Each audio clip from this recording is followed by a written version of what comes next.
코로나에 걸려버렸다. 김지호. 머릿말.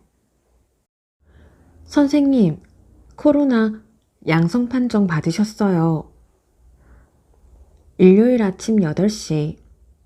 한숨도 자지 못하고 맞이한 일요일 아침이었다. 수화기 너머로 들려오는 정체 모를 여성분은 자신을 강남구 보건소 담당자라고 소개한 후 코로나 양성 판정을 받은 나를 진정시키기 위해 애써 침착하게 말씀하셨다. 선생님, 지금 많이 놀라셨을 것 같아요. 오늘 입원도 진행해야 하고 이것저것 준비해야 할 게 있으니 제가 말씀드리는 것들 차근차근 준비해 주셔야 해요.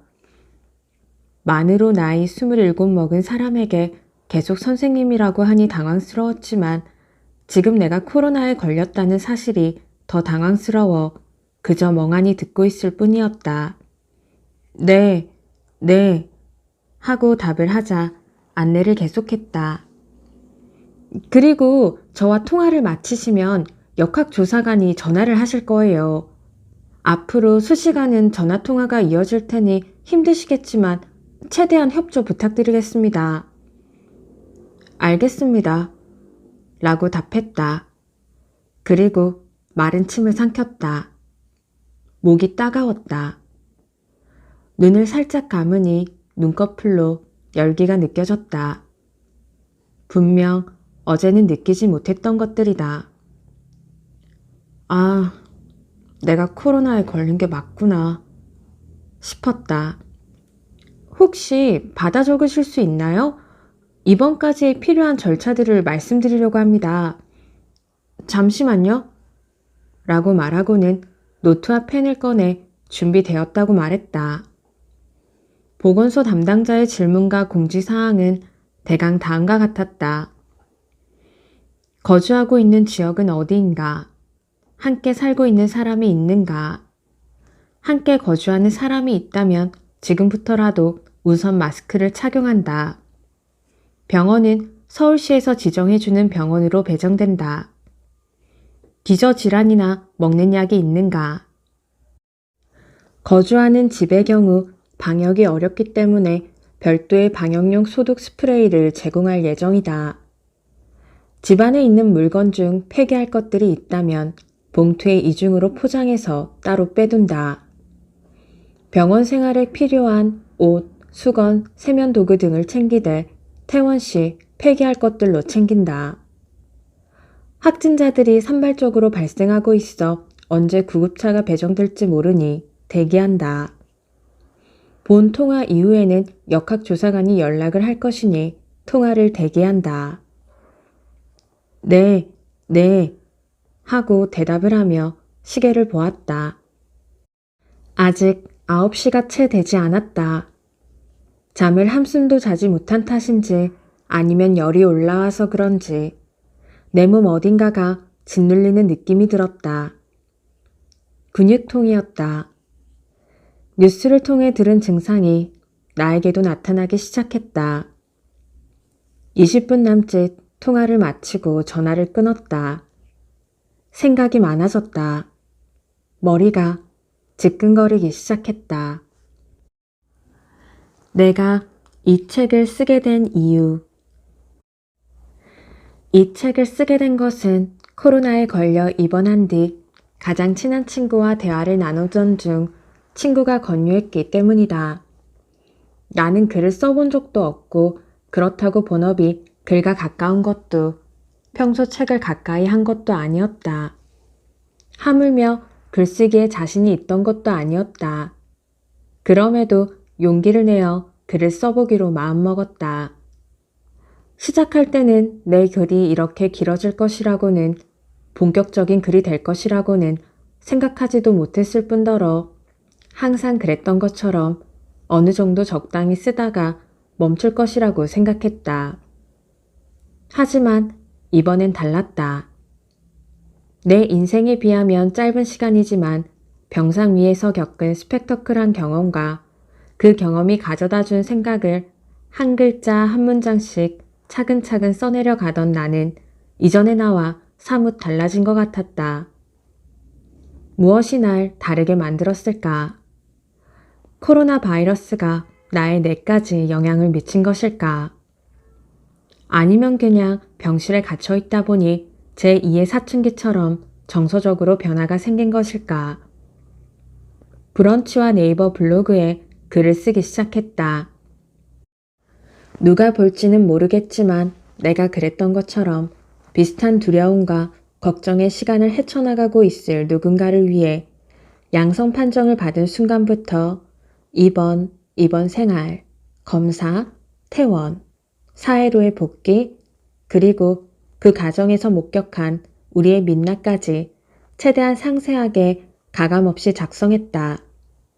무엇보다 나와 비슷한 상황에 처한 이가 내 글을 읽는다면 공감하며 두려움을 떨쳐내길 바라며 글을 썼다.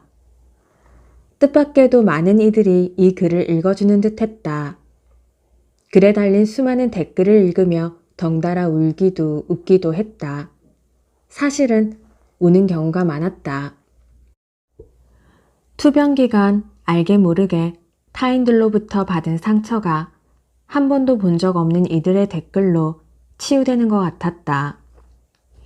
내가 처음 글을 쓰기 시작했을 때 내 바람은 사소했다.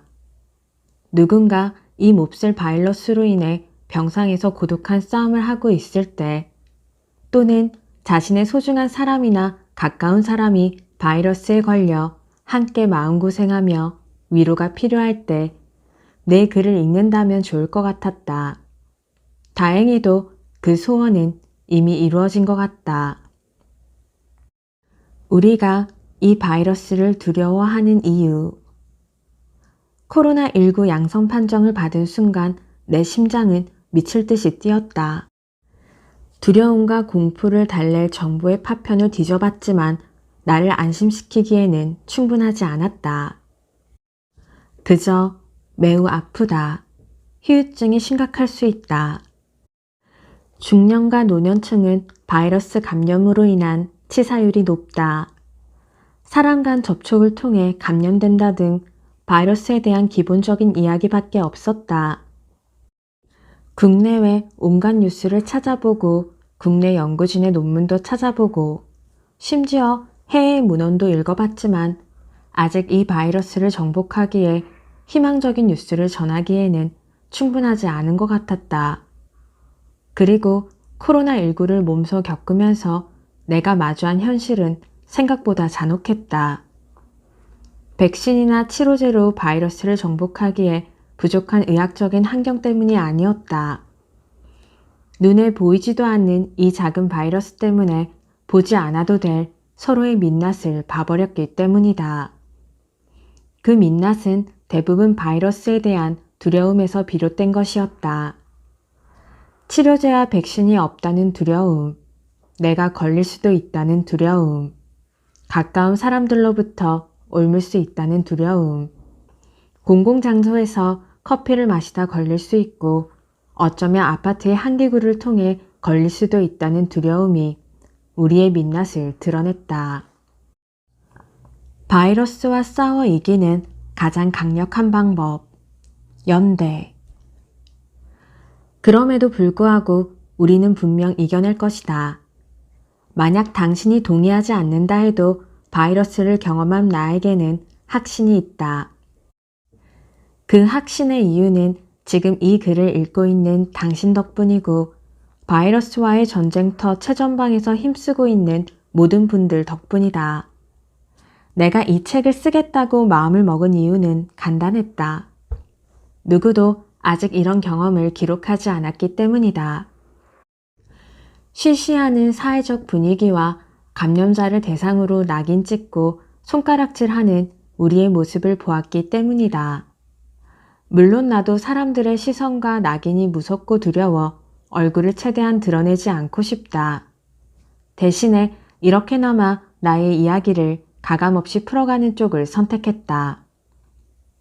이 글을 읽는 당신은 분명 누군가의 가족이자 친구일 것이며 회사 동료이자 연인일 것이며 양성 판정을 받고 입원한 환자일 수도 있고 며칠 뒤 예상치도 못한 곳에서 바이러스에 걸리는 감염자일 수도 있다. 우리는 누구나 될 수 있다.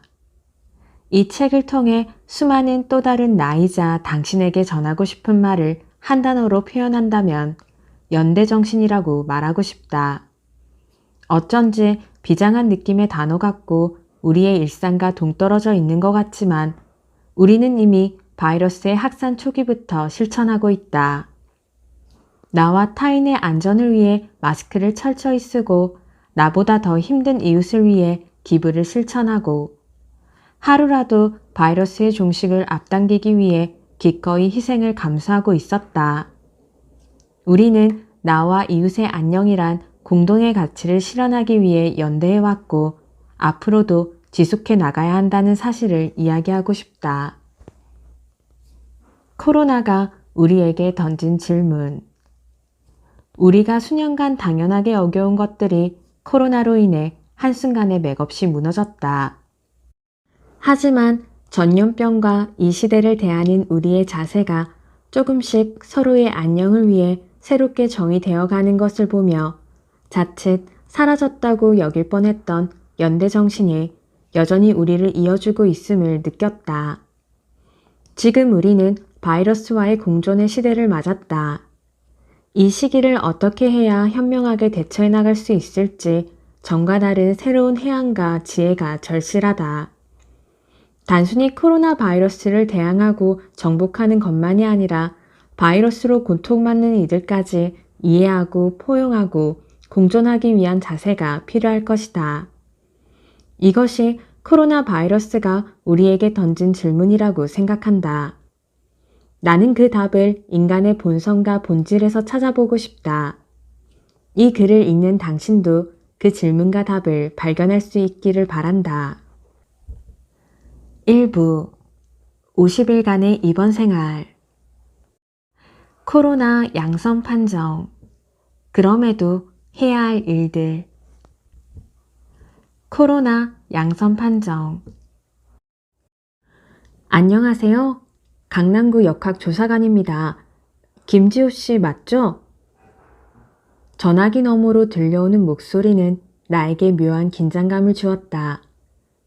영문을 알 수 없는 죄책감 비슷한 기분이 들었다. 왜였을까? 나는 분명 잘못한 게 없는데. 곰곰이 생각하다 그 이유를 어렴풋이 알게 되었다.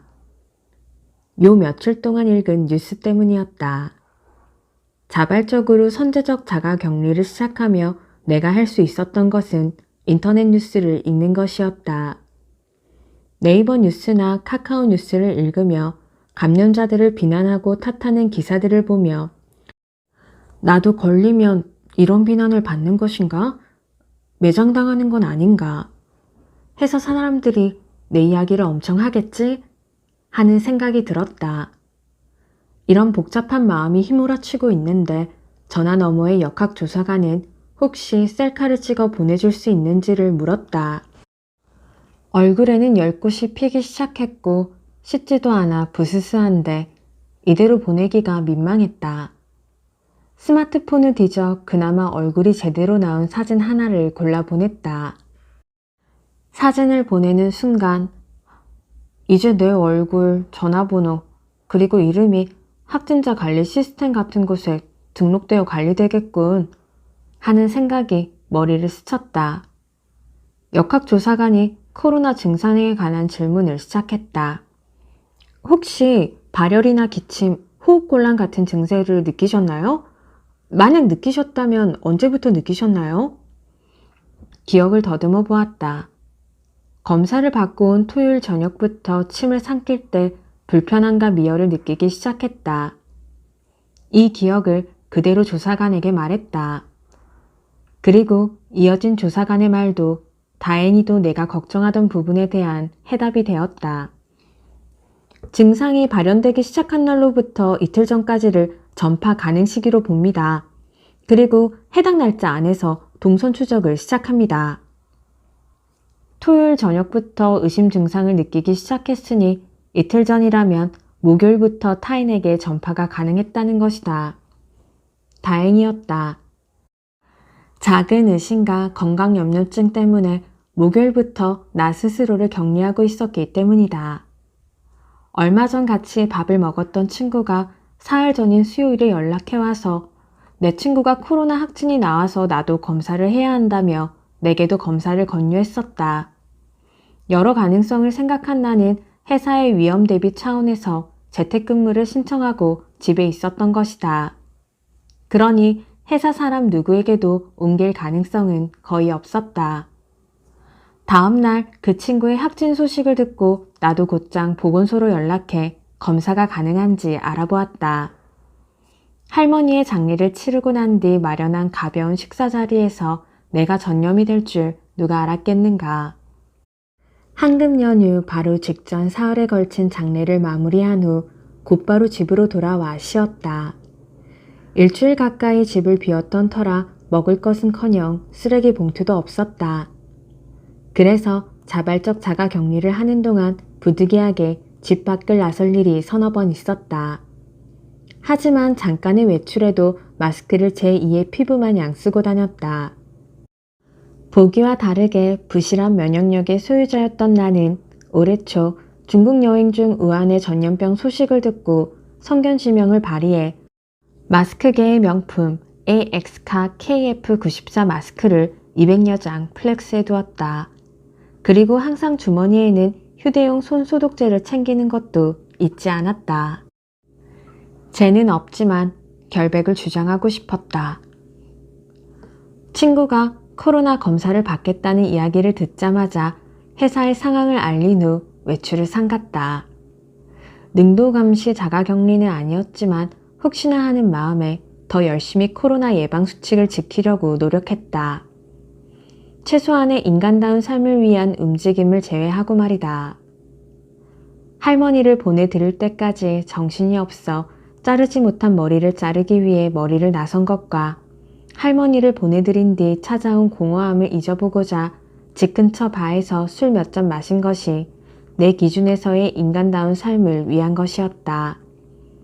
특별할 것 없는 담백한 동선이지만 막상 전화로 질문 세례를 받으니 고작 며칠 전 기억이 하나도 떠오르지 않았다. 그럼에도 나는 모든 질문에 성실히 답변하고 싶었다. 그러다 불현듯 구글 지도 앱이 생각났다. 사람들이 아는지 모르겠지만 구글 지도는 우리가 움직이는 모든 동선을 기록한다. 공룡 기업이 일개 내 동선에 뭐가 관심이 있겠는가. 나는 여행 다니고 돌아다닌 기록을 확인하는 것을 좋아했기에 해당 기능을 끄지 않았다. 역학조사관에게 구글 지도의 타임라인이 기록된 동선을 분단위로 설명했다. 사생활 침해니 뭐니 말도 많지만 나는 크게 신경 쓰지 않았다. 내가 어디에 다녀갔든 적어도 내가 다녀간 곳에서는 책임감 있게 지킬 건 지키고 다녔기 때문이다. 1시간가량을 통화한 것 같았다. 앞서 말한 동선을 몇 번이고 되짚어가며 심지어 그날 내가 무슨 옷을 입었는지까지 설명을 해야 했다. 머리를 짜내고 짜내서 자세히 설명했다. 코로나 검사. 양성 판정을 받기 위해 사흘 전 친구의 코로나 검사 소식을 듣자마자 강남구 보건소에 전화를 걸었다. 담당자에게 코로나 검사를 받은 친구와 며칠 전 식사를 했다고 말했다. 하지만 담당자는 검사 결과가 나온 후 역학조사관이 역학관계를 추적해 연락하면 선별진료소에 방문해 검사를 받을 수 있고 그 전에 받으려면 자비로 검사를 받은 후 양성이 나오면 환부를 받을 수 있다라고 말했다. 당장 내가 할 수 있는 일이 뭔지 생각했다. 일단은 재택근무로 전환해 집에서 대기하며 어떤 연락이든 기다리기로 했다. 그리고 다음 날 아니길 바랐던 친구의 양성 판정 소식을 듣고 재차 보건소에 연락했지만 비슷한 답변을 들었다. 어떤 일에든 순서가 있는 것일 테니 역학조사관의 추적을 기다린 후 지시에 따르는 것이 옳다고 판단했다. 이후 역학조사관의 연락을 받고 지시에 따라 보건소의 선별진료소에 방문해 검사를 받았다. 이때 역학조사관은 가능한 한 접촉하는 사람이 적은 자가용을 이용하거나 택시를 이용하되 마스크를 꼼꼼히 쓰라고 거듭 강조했다. 샤워를 마치고 옷을 챙겨 입고 걷기 편한 신발을 꺼내 신었다. 집에서 강남구 보건소까지 왕복 4km. 그 길을 혼자 걸어갔다. 그날은 비가 왔다. 날씨도 마치 내 운명을 아는 듯 을씨년스러웠다. 택시를 타면 편도 5분이지만 내가 조금 편하자고 이 불안을 타인에게 안겨주고 싶지 않았다. 비가 와서 그런지 선별 진료소에는 사람이 많지 않았다. 역학조사관의 연락을 받았다고 방호복을 입은 담당자에게 말하자 담당자는 나에게 번호표를 뽑아 기다리면서 사전 문항지 작성을 완료하라고 했다. 빈자리에 앉아 찬찬히 읽어보았다. 내 현재 건강 상태와 대략적인 개인 정보를 적는 문답지였다. 설문지 작성을 마치고 하단에 서명을 마치니 내 번호가 전광판에 떴다. 방호복을 입은 담당자가 내 번호를 호명했다. 조심스럽게 손을 들고 검체 제치실로 따라 들어갔다. 담당자는 내가 작성한 설문지를 꼼꼼히 확인했다. 이어서 체온을 측정해 설문지 상단 빈칸에 적었다. 안쪽으로 안내하는 곳을 따라 들어가니 의료진 2사람이 있었다. 검체 채취실에는 등을 벽에 기대고 앉을 수 있는 의자가 놓여 있었다. 그 의자 맞은편에는 방호복을 입은 의료진이 일사불란하게 일을 처리하고 있었다. 한 선생님이 내게 손을 내밀며 서류를 달라고 손짓했다. 내가 서류를 건네니 앞에 의자를 가리키며 앉으라고 말했다. 의자에 앉아 마스크를 내렸다. 방호복을 입은 사람들로 가득한 곳에서 마스크 하나 벗었을 뿐인데 뭔가 허전한 느낌이 들었다. 선생님은 고개를 들고 입을 벌린 뒤 아 소리를 내라고 했다. 선생님의 지시에 따라 입을 벌리자 선생님은 기다란 면봉으로 목 안쪽을 조심스레 닦아냈다. 그러고는 다른 면봉을 꺼내들어 나에게 턱을 들어 올리라고 한 뒤 조금 불편하실 거예요 라고 말하며 그 면봉을 콧구멍 깊숙이 집어넣었다. 생전 느껴본 적이 없는 느낌. 따끔하다 못해 아리기까지 했다. 들어갔던 면봉이 콧 속에서 나오자 나도 모르게 눈물이 찔끔 흘러나왔다. 흐르는 눈물을 닦으며 자리에서 일어났다. 검사가 끝났다. 짧지만 강력한 느낌의 검사였다. 마스크를 다시 착용한 뒤 공간을 나섰다. 아린 코를 만지작거리며 출구 방향으로 걸어가는데 내 뒤에서 진료소 직원이 혹시 같이 사는 사람이 있냐고 물었다. 돌아보며 그렇다라고 답하자 그 룸메이트도 검사 대상이니 데려오란다. 아, 왜 그 생각을 못했지? 싶어 한숨을 내쉬며 진료소를 나섰다. 부슬부슬 비가 내리는 길을 걸었다. 집으로 돌아가는 길에 허기진 배를 달래려 햄버거를 테이크아웃 했다. 집에 도착해서 햄버거를 허겁지겁 먹으며 룸메이트에게 말했다. 너도 검사 받아야 한대. 룸메이트는 그 말에 소스라치게 놀라며 꼭 받아야 하는 거냐며 되물었다. 결국 나는 겁에 질린 룸메이트를 끌고 나왔다. 그렇게 또 30분을 걸어서 보건소에 도착했고 검사를 받기 위한 절차를 밟았다. 참고로 룸메이트는 프랑스인 여자 사람 친구로 한국어가 잘 통하지 않아 채취실에 함께 들어갔다. 그런데 룸메이트가 채취실에 들어가서 앉더니 갑자기 울기 시작했다. 황당해서 너 왜 울어? 라는 질문이 목구멍까지 차올랐지만 그녀의 복잡한 마음을 물을 만큼 내 마음도 여유롭지는 않았다. 그녀는 검사관이 검사용 면봉으로 입안에서 검체를 채취하자 헛구역질을 하고 콧구멍 안쪽으로 면봉을 넣으려 하자 몸을 떨며 못하겠다고 소리를 질렀다. 선생님도 나도 당황했지만 어떻게든 진정시켜 검사를 완료했다. 진땀을 뺀 검사를 마치고 선생님이 물으셨다. 어디서 왔다고요? 프랑스라고 했나요? 프랑스 사람들이 특히 더 이래요. 덕분에 좀 웃었다. 이 말을 룸메이트에게 통역해줬더니 프랑스 사람들이 좀 오버가 심해 라며 인정하는 게 아닌가. 으이구, 등짝을 시원하게 한 대 때리고 다시 집으로 걸어갔다. 집으로 가는 길에 왜 울었어? 뭐가 그렇게 무서웠어? 라고 물어보니 콧구멍을 통해 면봉을 내까지 집어넣을 것만 같았다고 한다. 그래, 알지. 코로나에 걸렸는지 검사하는 건데 검사의 공포와 고통만으로도 이미 코로나에 걸린 기분이었을 테니까. 그런데 뇌까지 면봉을 넣는다는 생각을 어떻게 하지?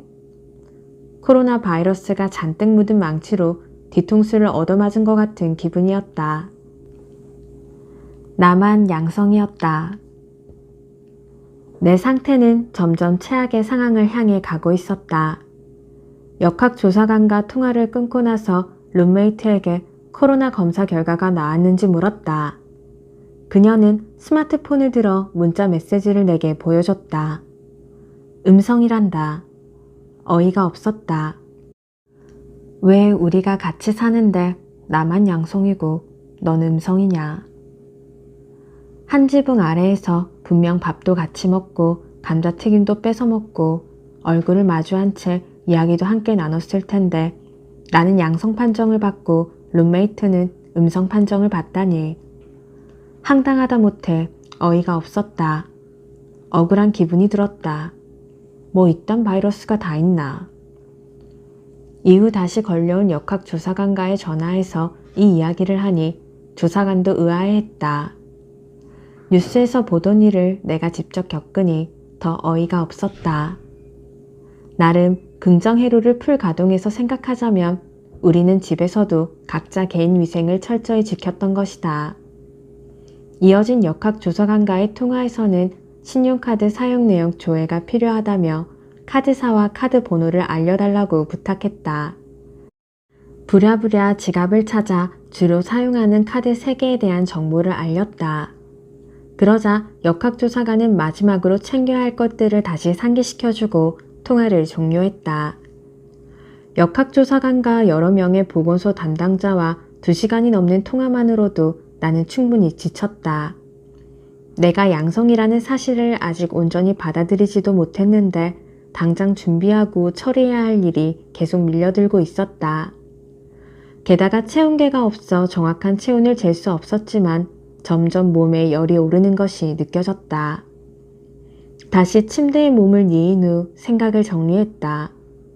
무엇을 챙겨야 할지, 회사에는 뭐라고 말해야 할지, 부모님께는 어떻게 말해야 할지 막막해졌다. 하지만 쏟아지는 졸음에 잠시 눈을 감았다. 방문 너머로 들리는 달그락거리는 소리에 금세 잠에서 깨어 문을 열고 나가니 룸메이트가 비닐 장갑과 마스크를 쓴 채 사방팔방을 닫고 있는 것이 아닌가. 어쩐지 속상한 마음이 분수처럼 솟구쳤다. 얄밉다고 해야 할지 뭐라 말할 수 없는 속상함이었다. 머리로는 이해가 되었지만 마음으로는 받아들이기 쉽지 않았다.